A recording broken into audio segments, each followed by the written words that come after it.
Hoje nós temos como convidada a Liane Beltrán, psicóloga, né? Liane, fala um pouquinho de você, o que você faz, o motivo, né? Por que você foi convidada, porque eu acredito que, né, você queira falar um pouquinho. Bom, meu nome é Liane, eu sou psicóloga clínica e desde antes da faculdade eu fui me aproximando dos estudos de gênero, de feminismo, de direitos da mulher e tal. Quando eu iniciei na faculdade já meio tarde, assim, para o padrão, e mãe solo de 2 crianças. E isso, né, a dificuldade que foi ser mãe solo e fazer faculdade foi cada vez mais me aproximando. E quando eu me formei, eu acabei indo cada vez mais para estudos dessa área. Nesse processo eu me entendi lésbica e aí eu fui me aproximando de estudar o universo LGBT e aí quando eu me formei eu fui me especializando nesse público especificamente. Então, atualmente eu trabalho como psicóloga clínica, terapeuta de casais e famílias e tenho um estudo e prática voltado ao universo LGBT e a uma psicologia com consciência política, que seja realmente empoderadora, né? Que vá trazer o empoderamento para as pessoas que são atendidas. Nossa outra convidada é a Gladys, né? Meu nome é Gladys, eu moro na Dinamarca há 30 anos, eu tenho uma vida, uma história lá. E tenho uma vida e uma história aqui. Trabalhei muitos anos como jornalista, comandei alguns programas de rádio e televisão na Dinamarca, mas na área cultural, música e artes. E no Brasil eu sou vice-presidente de um coletivo de mulheres de empoderamento da mulher que se chama Afrodivas de Niterói. E sou membro de um coletivo que está em construção de um partido de afirmações positivas para o povo negro, se chama PDAB, que é Partido Democrático Afro-Brasileiro. É um partido bem diferente, com uma mulher como presidenta e uma vice-mulher como vice-presidenta. E eu faço esse movimento porque eu estou fazendo um movimento de voltar aos poucos para o Brasil. Não que eu vou morar aqui, mas eu descobri que dá para você fazer uma expansão. Você pega o que é melhor de cada lugar e você pode viver um pouquinho tempo lá. É sobre isso. Interessante. Também quero apresentar, né, a nossa companheira de sindicato, a Michele, que ela faz parte da pasta da juventude e hoje está aqui junto comigo também para esse bate-papo, né, Michele? Para mim foi um prazer receber esse convite, né, da nossa secretária de comunicação. Até na hora me surpreendi, né, por fazer parte dessa mesa, mas para mim, primeiro é um prazer imenso estar à frente hoje do sindicato, mas também um prazer maior estar à frente de 2 grandes mulheres, né. A Gladys, ela é meu sangue.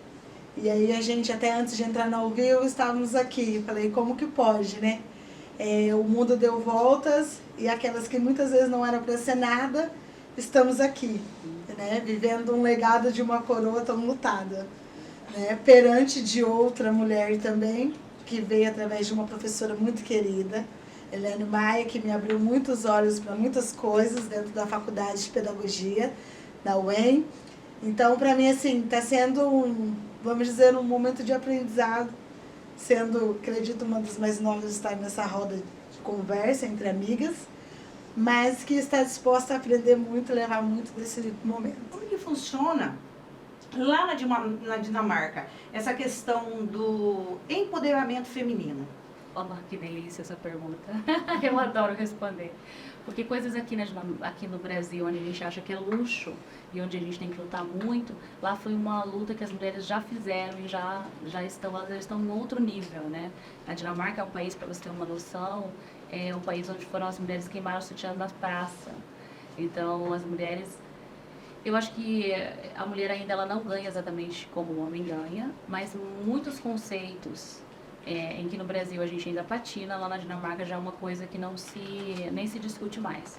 Por exemplo, aqui a gente vê muitos homens nos bares à tarde, né? Uma cultura muito nossa brasileira, a mulher fica mais em casa. Engraçado, quando você passeia nas ruas da Dinamarca, você encontra muitas mulheres nos bares, sentada com as amigas, nos cafés. E o homem, ele busca a criança na escola, ele passa o aspirador na casa, é uma família que é um pouco diferente. Lá nós não temos uma ajuda de uma secretária do lar, por exemplo, então as tarefas são divididas, né? Então, isso é muito interessante. Mas para você, há 30 anos atrás, quando você chegou lá, por ser negra, brasileira, a gente sabe que às vezes a gente é titulada a muitas coisas por ser brasileira. Como foi para você chegar lá na Dinamarca e se deparar com a cultura, às vezes com a cor da pele diferenciada? Como que foi o olhar para você, Gladys, chegando lá há 30 anos atrás? Obrigada, Michelle, por essa pergunta fantástica também.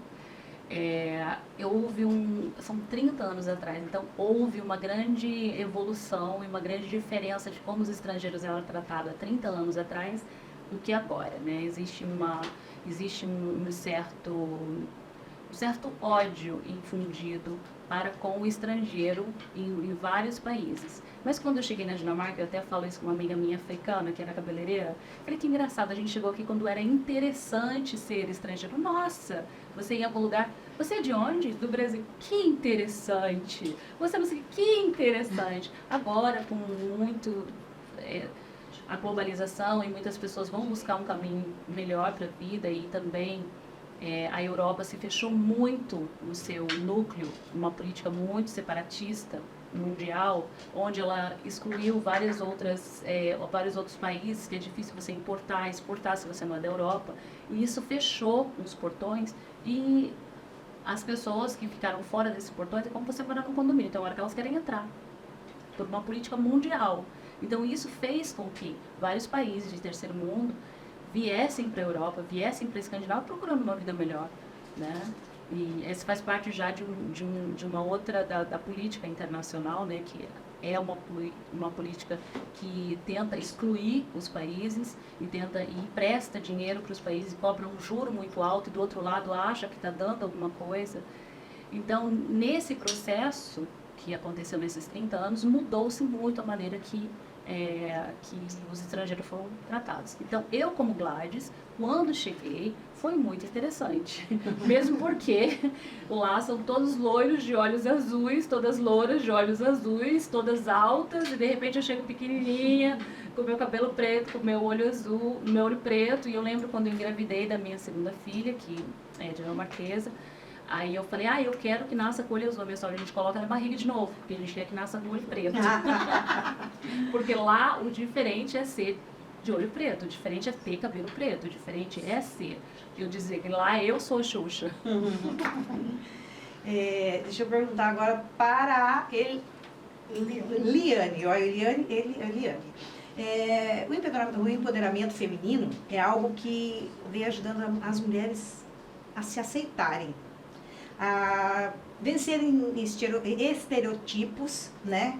E se sentir mais, como que eu posso dizer, inserida em todos os meios. Como que você vê isso aí no seu trabalho, na sua, né?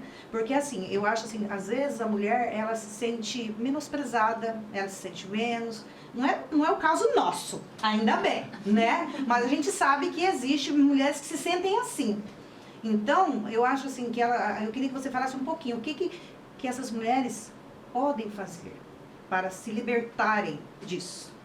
É uma pergunta muito interessante, né? Porque o caminho de autoaceitação, ele é muito individual, ele é muito único. Ele não vai, né, existir um caminho, né? Mas eu acho que passa por entender o lugar que você ocupa e a sua história, sabe? E se questionar, assim, o que me colocou nesse lugar, quais são as coisas que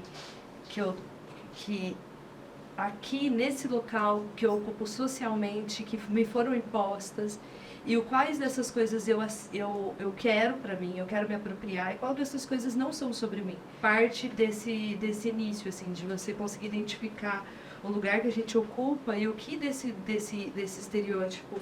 Não aceitar esses estereótipos, né? O que ele é externo, ele é... O estereótipo, ele sempre vai ser desumanizante, né, de alguma maneira. E sempre vai tirar um pouco da nossa... Né, vai colocar a gente numa categoria, uma massa indiferenciada, né? Então, eu acho que o caminho de autoaceitação passa por buscar o que é seu, único, da sua história, da sua marca, do seu lugar, e que você quer colocar na sua vida, no mundo, sabe? Eu acho que passa por esse percurso. Assim, para você, perante a tua profissão, né, por ser psicóloga, né, e aí você relatou que trabalha com um caso de família, quais foram as dificuldades por ser uma mulher que se encontrou em formar uma família com outra mulher e falar assim, diante da sua profissão, não, eu sei que eu sou capaz de tratar casais, né, vamos abrir um parênteses, que se dizem normais, mas que tem seus desafios. Então, eu queria entender assim, para você, perante a tua profissão, por ser mulher, por ter essa decisão, por um período de ser mãe solo, depois não mais, quais foram as maiores dificuldades para você manter a tua identidade por ser única, não querer, né, ser titulada a nada e nem a ninguém? Eu acho que a maior dificuldade para mim foi a segurança, foi respeitar a minha história e o meu percurso e entender que a gente sempre vai poder, né, evoluir, aprender de novo, né, e aprender coisas novas, mas eu acho que o primeiro passo para mim foi eu entender a minha história, eu respeitar a minha história e eu me apropriar dela para além da insegurança. Eu acho que no início eu me perguntava muito como vai ser sofrer preconceito dos meus de possíveis pacientes. Será que alguém vai querer ser atendido por uma mulher lésbica? Eu tinha muita sensação, como mãe solo, de que eu não estava no mesmo lugar, assim, tipo, como se eu tivesse que sempre, e isso é uma verdade para mães solos e para outras pessoas, mulheres especificamente, eu sentia que eu sempre tinha que, enquanto os colegas estavam dando um passo, eu estava tendo que dar 3, e muito mais rápido, e com várias demandas diferentes, exatamente. Então, acho que também foi entender que eu vou ter o meu percurso, o meu tempo, que vai ter a ver com esse lugar que eu tô, sabe? Eu não posso me comparar para uma pessoa que tem jovens, né, recém-entrado na idade adulta, sem filhos. Eu não posso comparar a minha jornada com essa. E eu acho que a partir do momento que eu fui entendendo isso, eu fui me apropriando da minha identidade, né? E aí a outra dificuldade é que a gente tem muito essa ideia, né, da psicologia enquanto um lugar de neutralidade. Enquanto um lugar onde a gente tem que ser, tipo, quase um pé de alface, né? Uma planta. E eu não sou assim, né? Eu não sou assim. Eu sou muito... E eu lutei muito para ser quem eu sou. Comigo, com as outras pessoas. Então, quando eu me formei, eu me vi... Putz, eu lutei tanto para ser e agora eu vou ter que deixar de ser para poder viver daquilo que eu gostaria de viver. E aí foi aí que eu fui estudar, fui me apropriar de outros lugares, né? E hoje eu entendo que a psicologia a gente tem que ser ética. É isso que a gente precisa, a gente não precisa ser neutro, né? A gente tem que ser a gente tem que se apropriar de quem a gente é. Porque só quando a gente pode se apropriar de quem a gente é, da nossa história, da nossa identidade, que a gente vai poder contribuir para que outra pessoa se aproprie da sua história e da sua identidade. E você consiga ser livre. Ser livre. Realmente livre. Porque acontece, enquanto você não se apropria disso, você está presa, de certa forma, em algo que não é você. E quando você toma a propriedade e aceita e fala, não, eu sou assim e as pessoas têm que entender. Eu acho que isso aí. Eu acho que é sobre autenticidade, né? Isso. Eu acho que tudo é sobre autenticidade, você passar a autenticidade. No seu caso, você encontrou a sua autenticidade, que te faz ser única. Então, você vai ajudar outras pessoas que estão presas ainda não conseguem ser elas mesmas e, de repente, não serem aceitas, podem ser por N questões, né? Eu acho que quando você consegue passar isso, eu acho que é o maior empoderamento da mulher. Ela descobrir primeiro quem ela é e depois passar essa autenticidade. Porque a autenticidade é uma coisa que é uma energia, né? Você sente quando a pessoa é autêntica ou não. Porque quando se fala de empoderamento, você pensa assim, algo muito além. E que não é. O empoderamento começa quando que é esse caso, você passa a aceitar quem você é, o que você é e o que você é capaz de fazer.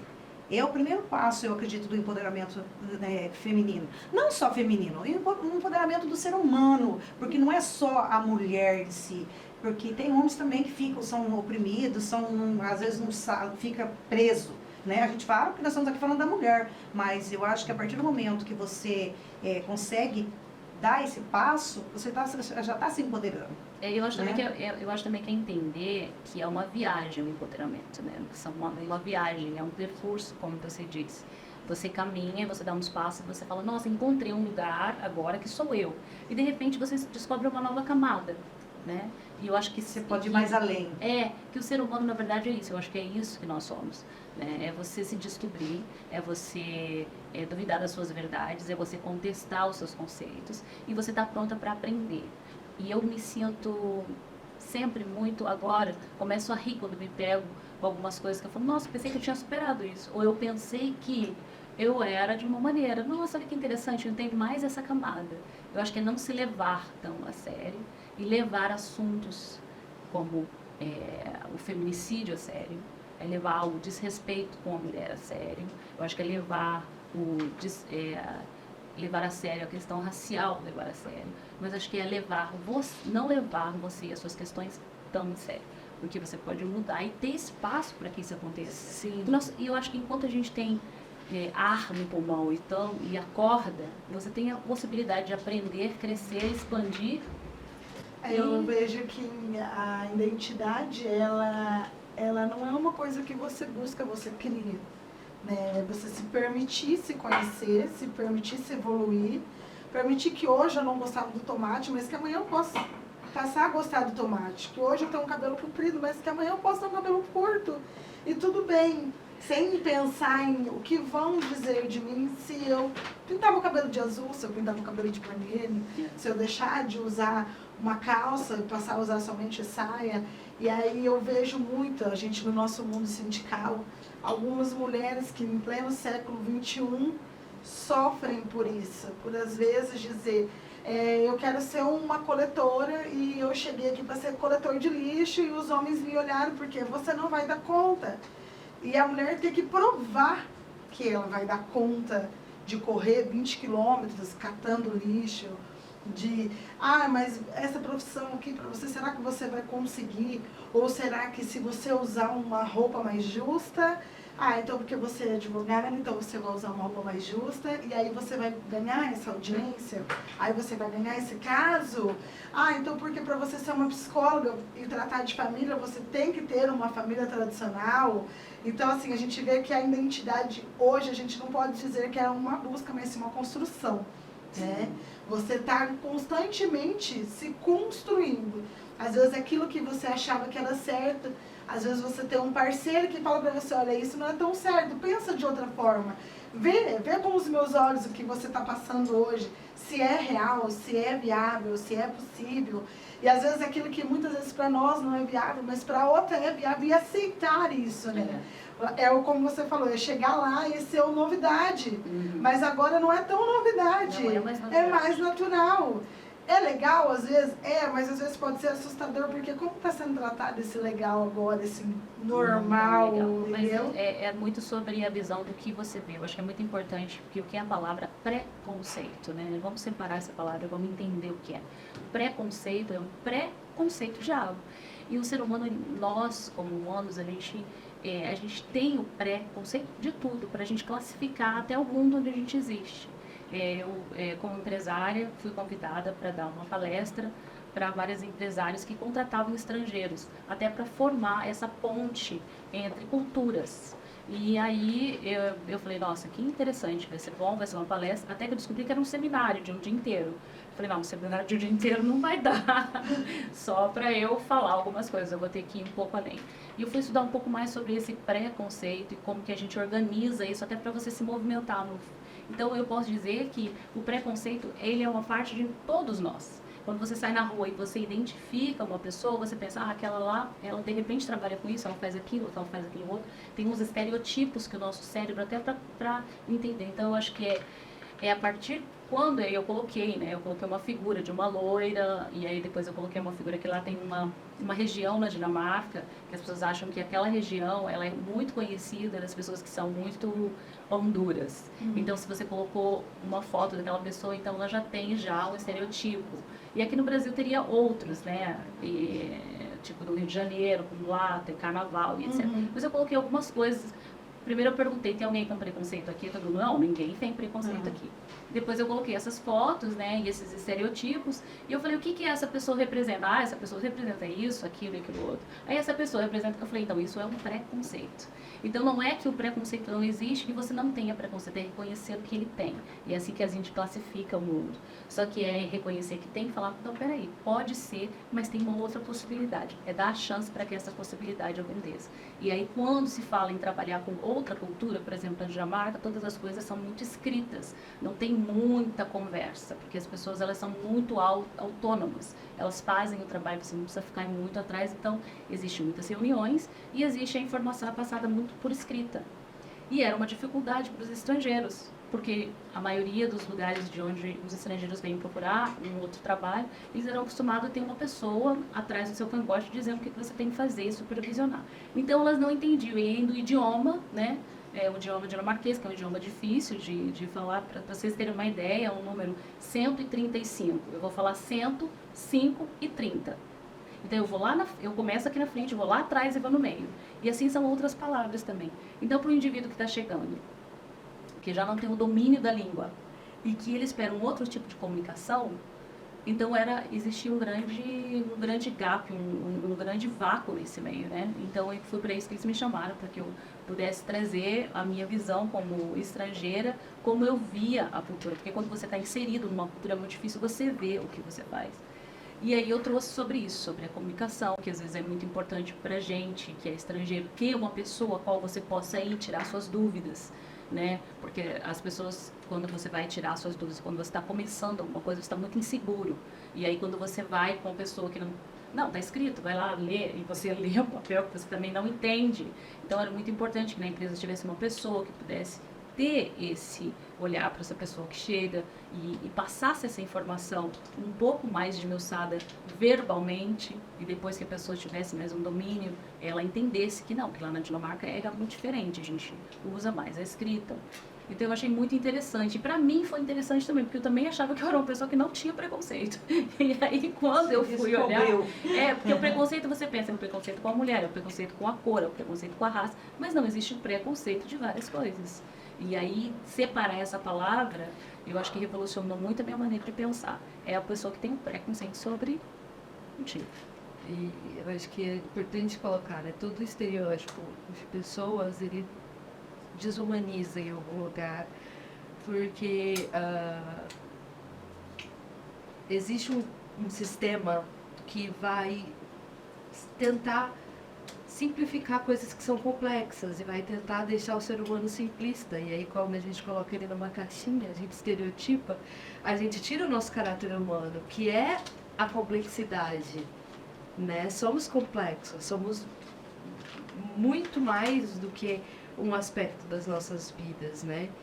E então, eu acho que o preconceito ele sempre vai desumanizar quando a gente está colocando sobre pessoas. E é importante a gente entender isso, porque quando a gente entende que o preconceito ele tá em todo mundo, a gente se responsabiliza. E se responsabiliza de verdade, tipo, olha, eu fiz algo que foi errado, ou eu tenho uma atitude, um pensamento que fere outras pessoas, né? Eu acho que a gente só pode fazer isso quando a gente reconhece que a gente está dentro dessa estrutura e que a gente internaliza essa estrutura e a gente reproduz, né? Eu achei muito interessante você falar sobre o desumanizar, né? Porque a gente vê tudo começa no desumanizar. Todas as catástrofes começam no desumanizar. Somos nós contra eles. Quem somos nós? Quem são eles? Quando você desumaniza, quando Hitler desumanizou os judeus, por exemplo, eles. Então somos nós que somos melhores contra eles, precisamos exterminar eles. Então sempre começa com uma coisa de desumanização para depois uma coisa de exterminação. E isso em relação nós mulheres, porque eles homens, porque nós mulheres. E eu sempre tomo muito cuidado quando começo, e até eu entro porque eu também tenho os meus conceitos. E eu tento me olhar e ver onde é que eu estou também desumanizando o outro. O que eu sinto agora é que as mulheres estão tão acostumadas a ser colocadas em segundo plano que às vezes a gente passou por uma situação de uma mudança gramatical, vamos dizer, só troca de locais. Colocamos o as primeiros e deixamos o os por final. E as mulheres me procuraram, alegando, está errado, vai lá, arruma. E eu conversei com o rapaz, com o Matheus da nossa mídia, eu falava, Matheus, como pode? Eu estou tentando valorizar a mulher. É uma categoria que são mais mulheres. Poxa, elas não estão conseguindo enxergar, que a gente está querendo dar voz para elas, dizer para vocês, olha, porque é essa questão de ser uma operacional e o homem não lavar o banheiro, mas a mulher lavar o banheiro, ele fica à disposição e recebe um diferente por isso, mas quando ele é mandado para uma secretaria que tem um banheiro, ele não lava o banheiro. É a operacional feminina. Só que quando há um concurso, abre-se vaga para 109 homens, mas para 509 mulheres. E eu tentando ali, falava com o Matheus assim, como que pode as mulheres ainda, em pleno século XXI, a ser contra a uma que está à frente de um sindicato, querendo dizer para elas de uma forma linda, olha, a gente quer dar voz a vocês, nós não estamos tirando o mérito deles, não queremos diferença de ganho, mas queremos, né, igualar esse ganho para vocês, essa voz para vocês terem essa voz, mas elas já estão acarregadas assim, com esse legado, essa identidade de não, a mulher vem depois, o homem vem primeiro, e vocês estão errados. Que eu falei, como que pode, em pleno século XXI, a gente ouvir isso, mas ao mesmo tempo você saber que um estrupo hoje tem fiança. Tem fiança e sai pela porta da frente, de cabeça erguida. E você, se você olhar entre linhas, você sente uma ironia, porque é uma advogada mulher, então eu estrupei, mas quem me defendeu foi uma mulher. Eu queria saber assim, da senhora, como são essas mulheres que chegam e como elas se sentem quando você abre os olhos dela e fala assim, olha, você está recebendo uma tortura sim, e ela é psicológica, não está sendo física. É um trabalho gradual, eu acho que em primeiro lugar, assim. A grande parte das agressões físicas no âmbito de relacionamento, seja no trabalho, seja amoroso, enfim, ele, em geral, não vem com agressão única e física. Em geral, existe uma preparação que é psicológica.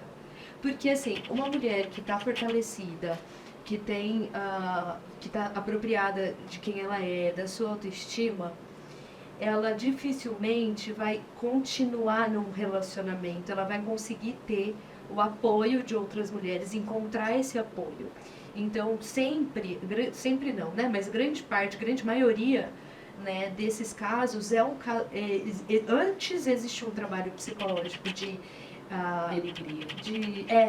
de difamar, de destruir a autoestima, de fazer com que cada vez menos essa pessoa se reconheça, acredite. Então, ao longo desse processo, a pessoa vai se tornando, eu não gosto muito da palavra dependente, mas na falta de uma melhor aqui, ela vai se tornando dependente daquele outro. E aí é que entra, que é muito importante a gente pensar em políticas públicas, em formas de empoderamento, principalmente da classe trabalhadora. Porque a mulher que está dependente de um trabalho, a mulher que está principalmente em camadas que são mais dependentes ali do próprio salário ou de um ganho, ela vai estar muito mais vulnerável. Então é muito importante espaços como abrir espaços nos sindicatos para proteção, fortalecer as políticas públicas, fortalecer as redes de proteção, né? Porque é através delas que a gente vai poder contribuir principalmente com essas mulheres que estão em situações que são vulnerabilidades que vão para além do gênero, né? E aí eu queria... O processo, ele é sempre gradual, de você ir aos pouquinhos, porque assim, quando a gente não pode incentivar a pessoa a se apropriar da própria vida dando ordens para ela, dizendo para ela, olha, você está errada, você está cega, você não está vendo. A gente tem que ir aos poucos fazendo com que ela própria perceba a situação que ela tá. E aí é um processo muito lindo de acompanhar, porque a pessoa ela vai aos poucos se descobrindo, se percebendo, e aí em algum momento ela chega e fala, como? E aí ela Vou me percebe, permitir isso. né? E aí eu queria colocar até um conceito, né, do que a Gladys falou. Ela falou assim que ela percebeu no caso do Robinho as pessoas, a forma como os homens se relacionam entre si. Então, a Valesca Zanella, uma pesquisadora, ela tem um conceito que é a casa dos homens. Porque a casa dos homens é esse lugar onde eles podem expor tudo isso. E a mulher, ela não adentra a casa do homem. A casa dos homens, ela é a casa dos homens heterossexuais, na verdade. Ela é bem restrita, né? Os homens heterossexuais cis. E aí entra a questão racial, né? Em geral, brancos, mas também negros. E nós precisamos, e a Valesca Zanella traz isso, como a mulher ela não adentra a casa do homem, a gente precisa de homens aliados que estão dentro da casa dos homens e que possam trazer à tona. Tipo, olha isso que você está falando. Olha a forma como você está falando dessa pessoa, né? Os áudios do Robinho são assustadores, a forma como ele se refere àquela mulher. E aí eu acho que entra muito isso também. E aí a importância da gente sempre levar e de, né, os homens que estão aí querendo se dizer feministas, que eles vão nesses locais.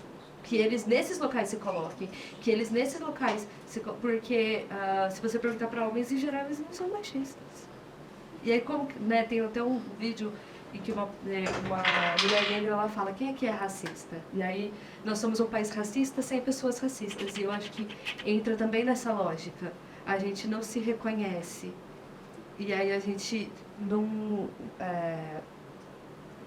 quer se colocar em lugares errados, né? Então é preciso que os homens também façam isso, dentro desses lugares que a gente não adentra, mas eles adentram. Nós precisamos de aliados.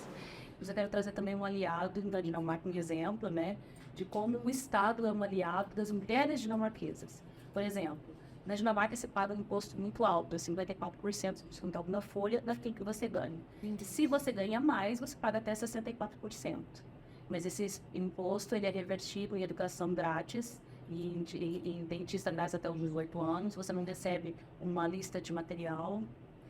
E aí, como que a mulher, ela se movimenta em uma sociedade dessa? Se a mulher ela se separa, o Estado entende que agora é uma mãe solo, que a criança ela recebe uma ajuda de custo de 3 em 3 meses. Então, se você tem um filho, se você tem 2 filhos, você recebe 2 libras de custo. Mas quando você se separa, o Estado entende que essa mulher agora ela é uma mãe solo dirigindo uma casa. Então, ela precisa de uma ajuda. Então, ela recebe 2.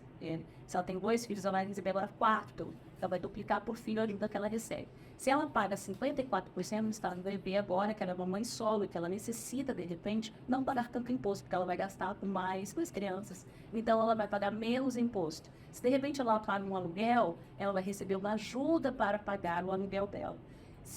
São várias coisas que o Estado entende que agora é uma nova realidade. Então, essa mulher, ela não é uma mulher que ela está num lugar de tanta vulnerabilidade, não que não aconteça assédios, não que não aconteça o que acontece com as mulheres no mundo inteiro, não que a mulher também não é destruída e manipulada e jogada para um lugar onde ela não acredita nela mesma, mas a probabilidade disso acontecer é menos. Por quê? Essa mulher, como uma mulher que ela é forte financeiramente, ela não é tão vulnerável, como que ela se movimenta com a sociedade? E aí você entende por que é diferente. Não sei se você sabe um pouquinho sobre a Dinamarca, mas é um país socialista monárquico, onde tem uma primeira-ministra, agora no momento, já tivemos primeiro-ministro, mas temos uma primeira-ministra, com políticas socialistas. E temos uma rainha, que agora ela se abdicou, e agora a gente tem um príncipe, mas é um lugar onde o socialismo também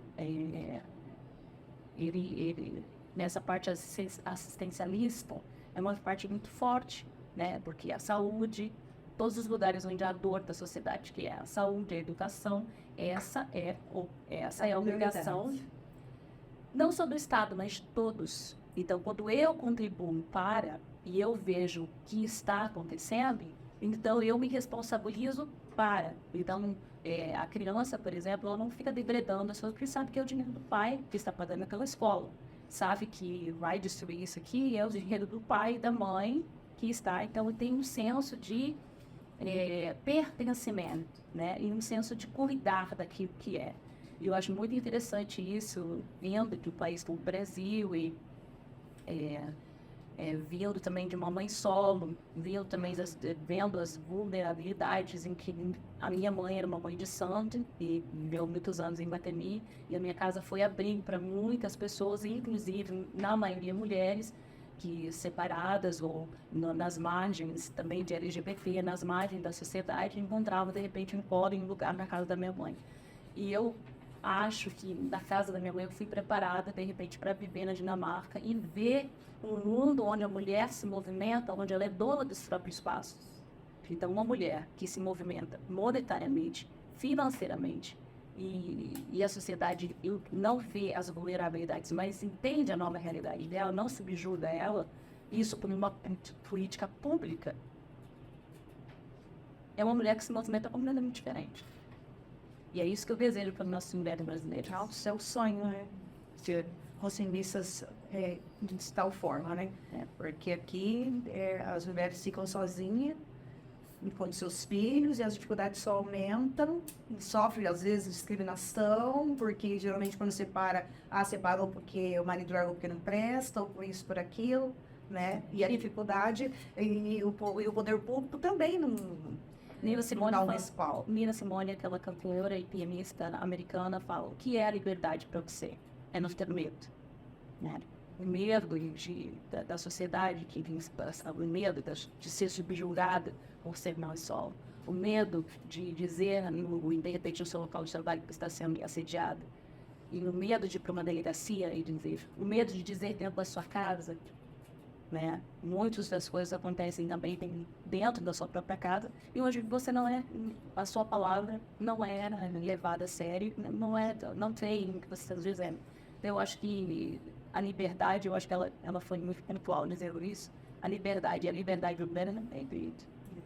Então, eu penso assim, que tem muita gente que fala que é contra o feminismo. Vê o feminismo de uma forma, como que eu falo assim, posso dizer, eu não sei a palavra certa de falar, porque eu acho assim que todos nós aqui somos feministas. Tá? Eu sempre me achei feminista, acho que a partir do momento que você defende uma mulher, tem pessoa, não sou feminista. Não, você é feminista porque você está defendendo para você uma injustiça com a mulher. E eu vim de uma família muito sofrida, olha que a história nossas não são diferentes, né? E sempre lutando, porque eu vejo o sofrimento das mulheres. Eu falo assim, gente, por que a mulher tem que sofrer? Por que tudo para o homem é mais fácil do que para a mulher? E a gente tem que lutar para que isso, a nossa luta não é porque a mulher seja mais do que o homem. A nossa luta é para que as mulheres sejam iguais aos homens, de direito, de tudo, né? Por que no trabalho, você trabalha às vezes numa empresa, você exerce a mesma função de um homem, mas o teu salário é menor. Então, isso aí, eu penso comigo, que nós que lutamos aí pelos direitos, eu sou uma pessoa que estou sempre aí à frente de movimentos, eu faço um podcast que agora está parado, mas a gente vai voltar, não sei qual o mesmo nome, que se chama Metamorfose, que é Mulheres em Evolução. A gente trabalha bastante isso. Só que esse projeto. Esse projeto não é exatamente meu, é de uma amiga, a idealizadora. O meu se chama Empodera a Mulher. Também me identifico. Todo mundo aqui. Pode procurar no Instagram, que ele está começando, mas eu tô. Mas o Empodera a Mulher, o que quer dizer? É que nem eu falei, o empoderar é assim. Vamos supor, a mulher está lá, ela não precisa trabalhar, mas ela não sabe por onde começar, porque ela sempre teve dentro de casa, a vida dela sempre foi cuidar de filho, cuidar de casa, cuidar de marido, e o empoderar o que é? Ela fazer um curso, ela poder sair, ela começar a caminhar com as próprias pernas, ser independente, porque eu penso, e isso é um exemplo meu, ao respeito, eu tenho 35 anos de casada, e o respeito que o meu marido tem, a admiração que ele tem por mim, isso é a melhor coisa que eu vejo. E isso não era assim, há tantos anos atrás, não era assim. Meu marido era ciumento, eu não podia sair de casa. Ele tinha ciúme até da sombra. Mas eu lutei, foi lutando, e que eu consegui chegar onde eu cheguei. E hoje eu saio, chega a hora que preciso, chegava, trabalhava, para onde for. E Mas por quê? Eu venci. E eu acho que toda mulher Que lindo essa, pode essa- vencer que dessa linda, forma. que linda essa sua história. Eu só quero dizer um pouco sobre a palavra feminista, e porque de repente as pessoas têm uma versão da palavra feminista, porque eu acho que é essa coisa de que você falou, que a Bione falou, essa coisa que você desumaniza e você generaliza. O feminismo tem várias facetas. E assim como o machismo tem várias facetas. Nós estávamos falando ali um pouco antes sobre o machismo, né? E como que algumas mulheres reproduzem esse machismo. Porque dizer, mas ele tem ciúme, ele cuida de mim. Você se sentir posse, se achar bonitinho sentindo posse, uma coisa que vem cultural. E depois sobre o feminismo. O que é o feminismo? O feminismo não é o contrário do machismo. O machismo é o machismo, com práticas machistas. E o feminismo, ele só busca um lugar à mesa. Ele só busca uma sociedade onde os direitos são iguais. Ninguém está aqui querendo ser igual a um homem. Ninguém está aqui... O feminismo força não busca a substituição do homem, ele busca simplesmente os direitos equânimes para uma sociedade que seja mais humanizada, que é o que o nosso mundo precisa. Nós já até agora vivemos em uma sociedade patriarcal. Por que não uma sociedade matriarcal? Por que não buscar uns outros valores? Eu acho que é sobre isso. Eu acho que essa palavra feminismo também foi uma palavra que foi muito usada aí. Como uma palavra ela é muito usada, ela às vezes perde o sentido. E a gente estava falando sobre isso, sobre mulheres sendo feministas e não se reconhecerem como tal, por quê? As práticas que elas acham que é feminismo não se acoplam a isso que elas fazem, que foi, de repente, ontem eu participei de uma outra live, achei super fantástico quando a professora Estela, ela falou que a mãe dela era feminista sem saber. A avó era feminista sem saber, porque o avô não deixava a mãe dela estudar, então a avó colocava a mãe dela embaixo da mesa, com uma luz, uma lamparina, para a filha estudar. Isso é um ato completamente subversivo, um ato feminista. Mas a avó não sabe o que é feminismo. Ela é feminista. Eu acho que ser mulher é ser feminista mesmo não sabendo o que é. Falando assim, no mundo político, né, que a gente agora vai passar aqui em Maringá mesmo, né, esse momento político, eleições, e a gente vê que ainda há uma resistência da mulher, às vezes, de estar lá. A gente que participa muito de mesa de negociação, é sempre o homem que está lá. E agora é até engraçado, porque quando ele chega, não tem 5 mulheres sentadas esperando ele para negociar. O futuro é feminino, o futuro é negro. Então, é uma coisa que, de repente, tem pessoas que podem achar que foi muito, porque eu falo que acho que não. Por que a gente respeita e não é respeitado? Né? Eu, pelo menos, respeito todo mundo. Da mesma forma que eu respeito as pessoas, eu quero ser respeitada como mulher, como mulher de cor, porque eu não sou branca também, entendeu? E eu já senti muito a discriminação.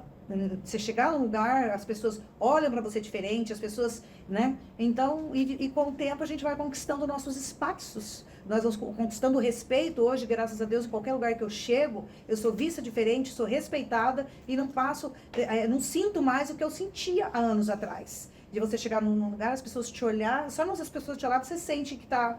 E é isso que tem que acabar. Não é se é negra, não é porque se é lésbica, não é porque se é feia, é bonita. Você tem que ser respeitada na sua essência, do jeito que você é.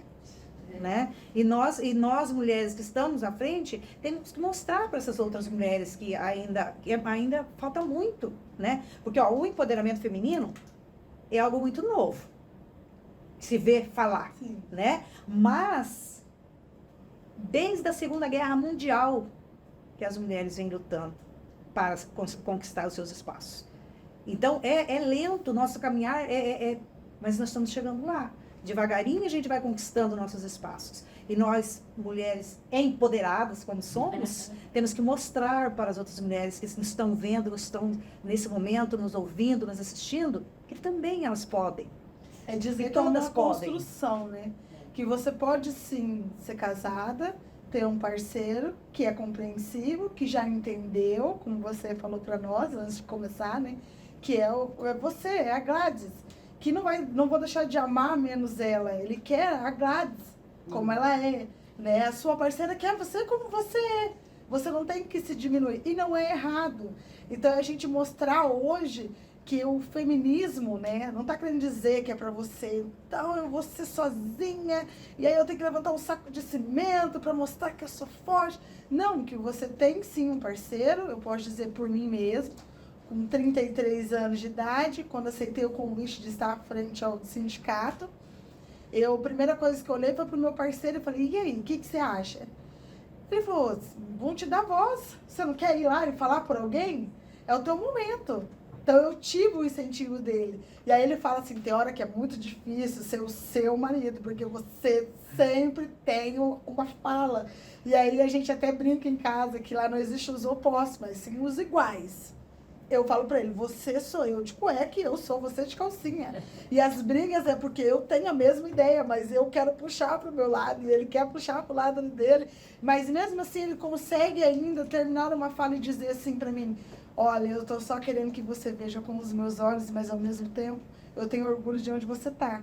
E ele fala assim pra mim até às vezes assim, eu não sabia que ia ser assim. E aí ele fala assim, eu me assusta às vezes, porque era assim. Aí eu falo pra ele, eu não sabia que ia ser assim. Porque é aquilo, você deixa de ser uma mulher acomodada, que muitas vezes é a dona da pedra, e passa a ser a vidraça, que vai levar a pedrada. Então você fala assim, poxa, eu tô aqui, tô dando voz, e aí ao mesmo tempo eu quero dizer pra eles assim, gente, eu não deixo de amar o meu esposo, o meu companheiro, mas ele me permite ter essa voz. E eu quero dizer para vocês que não é errado você deixar de ser o dono da pedra e virar a vidraça, mesmo que as pedras vão te doer, né? A gente sabe que para construir, cada um tem uma história, cada um teve que, vamos dizer, com uma foice, abrir o seu caminho e dizer, olha, eu sou respeitada. E eu brinco até lá no sindicato, eu falo, eu sou a neném aqui, gente. Eu fico olhando elas, contando as histórias delas para mim, eu falo, cara, eu quero ter esse conhecimento, eu quero chegar. E eu, às vezes eu chego no lugar com ela e ela chega cumprimentando as pessoas. E aí agora quando eu vejo alguém chegando, você, nossa, a gente chegou em Curitiba, as pessoas me cumprimentando, nossa, você é do vídeo, aqui fala, aqui de novo. E aí eu falei pro meu marido, eu cheguei em casa, que a gente só foi as mulheres, eu falei, amor, eu cheguei lá em Curitiba, as pessoas me conheciam. E é muito legal isso. Uma educadora que estava dentro de uma sala de aula, trabalhando 9 horas, porque a situação financeira da casa te pede isso, porque você quer crescer, então você diz pro seu parceiro, vamos lutar junto, isso não me deixa ser menos, e ele também não me põe menos a isso. Mas agora aquela educadora que estava lá na salinha de aula, que ninguém sabia que existia, que muitas vezes era a dona da pedra, que estava querendo dizer, olha, eu não ligo de ser vidraça, hoje tem voz. E é legal você ver isso. Então, por isso que eu falei, para mim é um grande prazer estar aqui. Quando ela me convidou, ela falou, não, você vai estar na mesa comigo. Eu falei, poxa, é o primeiro, é aquilo. A gente enfrenta o desafio, teve o desafio de arrumar tudo, de entrar fora do horário. Aí, ao mesmo tempo, eu me encontro perante uma tia-prima, como diz ela, mas que essa beleza eu não aceito chamar ela de tia, chama ela de prima. Obrigada. Que eu vi que como ela desbravou tudo isso, como ela conquistou tudo isso. E aí, quando eu soube que a professora Eliane Maia estava indicando seu nome, eu falei, poxa, é uma senhora de uma bagagem, uma professora que a gente passou 5 horas ouvindo ela, e por mim eu ouvia 10 horas ela falando, com um conhecimento que te deixa todo o tempo à vontade na aula dela, que eu levava a minha filha, e ela colocou a minha filha autista, de 8 anos, a participar da aula dela. Então, assim, você vê que não há desafios, não há barreiras.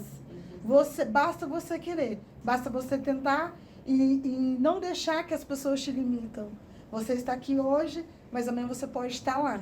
Sim, né? Isso aí é o recadinho de hoje que nós queremos deixar para essas mulheres. Se deixar, elas vão passar a noite inteira falando, né? Os meninos ali estão cansados atrás das câmeras, né? Mas não falta assunto. Porque nós mulheres que... Eu falo assim, quando eu era pequena, muito pequena, eu não tive chance de estudar. Eu fui para a escola com 9 anos e fui ser alfabetizada aos 9, aos 14 minha mãe já tirou da escola, precisava trabalhar. Desde os 11 eu já trabalhava de empregada doméstica. Mas quando eu era pequena eu falava assim, eu falava assim, eu tenho que estudar, porque eu vou ser alguém na vida. Eu falava isso. Toda a vida eu tive esse foco na minha mente. Então, tive que parar para trabalhar. Casei aos 14, fui mãe aos 16. Aos 22 anos eu voltei a estudar. Até lá, eu tinha só até o 5º ano. Então, eu falo assim, por isso que quando eu gosto de comentar um pouquinho da minha história, para as pessoas verem que só depende de você querer, de você lutar, de você buscar. É difícil, mais fácil para alguns, mais difícil para outros. Cada um tem a sua personalidade, cada um tem o seu jeito de ser, mas se a gente correr atrás, se a gente for atrás do sonho, né, a gente consegue não deixar ninguém nos limitar, né, nos podar, porque às vezes as pessoas querem nos podar. Então, a gente que tem, a gente tem os nossos companheiros, tem a sua companheira, e não é porque não é desrespeito quando vem, chega e fala, mas tal coisa, não é desrespeito, é sentar e conversar, falando, não, mas é assim, a minha vida é essa. Eu levei muito tempo para o meu marido parar de ter ciúmes, porque eu saía para os eventos, ficava ligando, chegava, estava bravo, porque eu demorei, coisa e tal. Hoje, eu chego, ele está me esperando com um sorriso no rosto. Ele fala para mim, eu tenho orgulho de você, de onde você chegou. Mas por quê? Foi uma trajetória. Tudo a minha vida foi do lado dele. Tudo que eu conquistei foi com a ajuda dele. Porque se ele não estivesse do meu lado me apoiando, também não conseguiria. Porque tem filho, eu sou mãe de 4 filhos, a minha caçula tem 17 anos. Então, assim, esse companheirismo do parceiro é muito importante para a mulher. Né? Não é que ela vai se tornar independente e não é que ela vai agradecer mais a ele. Eu sou muito grata ao meu companheiro, ao meu marido. Eu só acho importante a gente fazer uma parênteses, porque assim, nós temos companheiros, mas tem mulheres que são solos. Não, tem mulheres que é possível também. Não, mas eu quero dizer assim, que às vezes a mulher não faz, porque ela tem um companheiro e ela acha assim que vai ferir, ou que não, porque vai estragar meu relacionamento. Não, você tem que ponderar, lógico. Mas eu acho que se num relacionamento que se um limita ao outro, um relacionamento que a pessoa quer comandar o outro, não deixar fazer né, não deixar crescer, não deixar seguir em frente, não é um relacionamento saudável. Né? E no caso das mães solo, meu total respeito. O respeito ainda é muito maior, porque ser uma mulher, de tocar às vezes toca uma vida, cuida de filho, casa, trabalha e tudo, é uma guerreira. Entendeu? E tem todo o apoio, toda a nossa aval, toda a nossa admiração e continua. É possível. É possível. Então, se reinventar. Se reinventar, se reconstruir. Você pode fazer fazer as considerações finais, se despedir, porque senão nós vamos passar a noite aqui. Eu queria colocar isso, né? Que a gente possa apoiar e construir construir políticas, responsabilizar também o Estado por contribuir com isso, porque mães solo são guerreiras também, mas também são sobrecarregadas acima de tudo. São guerreiras sobrecarregadas. Então, eu acho que era isso que eu queria falar, assim, para finalizar. Muito obrigada pelo convite, foi um prazer estar aqui e conversar com vocês. Sempre ótimo conversar sobre esse assunto. Muito obrigada. Grátis, por favor, faça as suas considerações finais. Eu quero agradecer a minha sobrinha, prima, a Michelle, por esse convite, por acreditar que de repente eu tinha alguma coisa interessante para falar. Quero agradecer também a você a oportunidade de participar. E quero dizer que na sociedade, enquanto isso for fora do normal, mulheres fazerem o que fazem, negros e negras fazerem o que fazem, sim, vai causar espanto e vai causar um desconforto. Mas que é para as pessoas se acostumarem e ficarem se sentirem confortáveis, porque isso aqui é só o começo. A gente está abrindo ala para que um mar de mulheres, de negros e negras sejam cada vez mais empoderadas. Quero agradecer, né, esse convite mais uma vez. Para mim é um prazer estar perante vocês, mulheres com grandes bagagens, né? E dizer e finalizar que a mulher pode se reconstruir, construir, se for necessário, se destruir e se reformular. Seja ela mãe solo, seja ela com parceiro, seja ela não sendo mãe, tendo essa opinião de não querer ser mãe, apenas de ser uma mulher livre. Então, que hoje esse bate-papo abra-se um mundo, e é aquilo, como a Gladys falou, estamos abrindo caminho e elas estão vindo com